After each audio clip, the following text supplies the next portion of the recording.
This is the rollout for the start of Stage 5 of the Tour of Britain, taking the riders from Exmouth to Exeter today, a distance of 177.3 kilometres.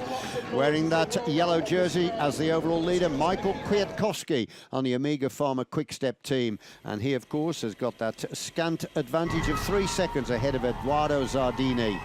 Face of Mark Cavendish relaxed at the start, and he, of course, talking to his leader, man Renshaw.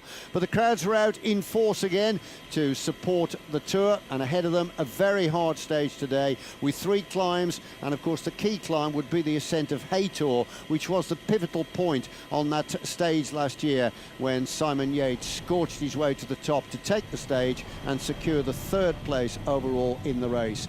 Well, the action was quickly unfolding, and it was Alex Dowsett who was still smarting from his double puncture the day before, but he was quick to get on with the move. Dowsett, the man on the Movistar team, was trying to distance himself ahead of the peloton, but they were not going to allow him to go clear, and there was action coming from other riders who wanted to be in the mix. Team Raleigh were involved, and they were edging nearer to the first sprint of the day, which took place in Powderham Castle, and that came after 28.7 kilometres. When they eventually arrived there, there was a little group just clear.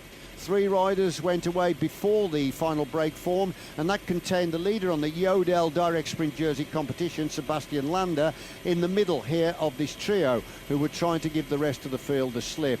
But the fast-moving peloton behind quickly pulled them back, and then we got a group of 4 that established themselves in the lead. And this group of 4 formed, and they went over the line in the order first of Martin Wynants of Belkin, ahead of Matthias Brandley and Shane Archibald. And then they were on to the first of the climbs of the day, and this took place at Mamhead. And over the top of Mamhead, it was Archibald, the Kiwi, running on the Anpost chain reaction team, that was first to the summit, ahead of Andreas Stuff of MTN Quebecer, and then Matthias Brandley of IM Cycling. So, with 34 kilometres under the wheels, the 4 were beginning to go further away, and they were looking good and enjoying the support from the roadside. Thousands of people having turned out to give them maximum support. So sprint number 2, that was tidied up neatly over the line by Andreas Stuff, who was ahead of Archibald and Winans. So they were then on to the long ascent of Haytor, the Category 1 climb, the stiffest of the day. The 4, of course, didn't contest the points because they weren't playing any serious part in the King of the Mountains competition. It was Stuff ahead of Winans and Archibald that were first to the summit. Mark McNally, the overall leader of the King of the Mountains, he was actually picking up useful points for 5th behind the 4, just to keep a firm hand on the King of the Mountains lead. But behind, the 4 continued to do a lot of strong work, and they built up a lead that was almost 3 minutes at one point as they got to the 3rd and final sprint of the day, and that came in Crediton. And it was beginning to look as though the 4 could stay ahead, and we were beginning to think that at long last a leader would come from a breakaway that had formed early on in the race.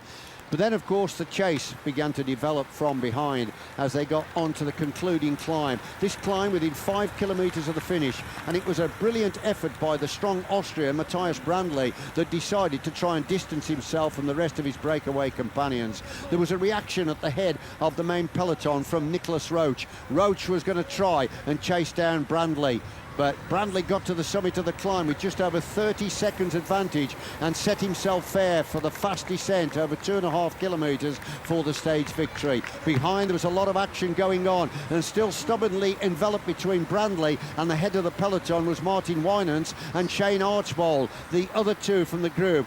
Stuff of the group had been snapped up by the peloton. Into the concluding metres and the finishing funnel, it was Matthias Brandley of IM Racing Team that took the victory salute, and 2nd place was Shane Archibald, the Kiwi, on Anpost chain reaction. 3rd, Martin Wynants, who came over of Belkin Pro Cycling.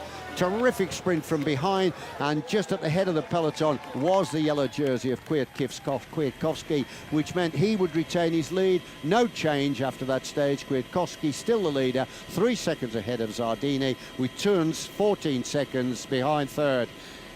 So please join us tomorrow for Stage 6 of the Friends Life Tour of Britain.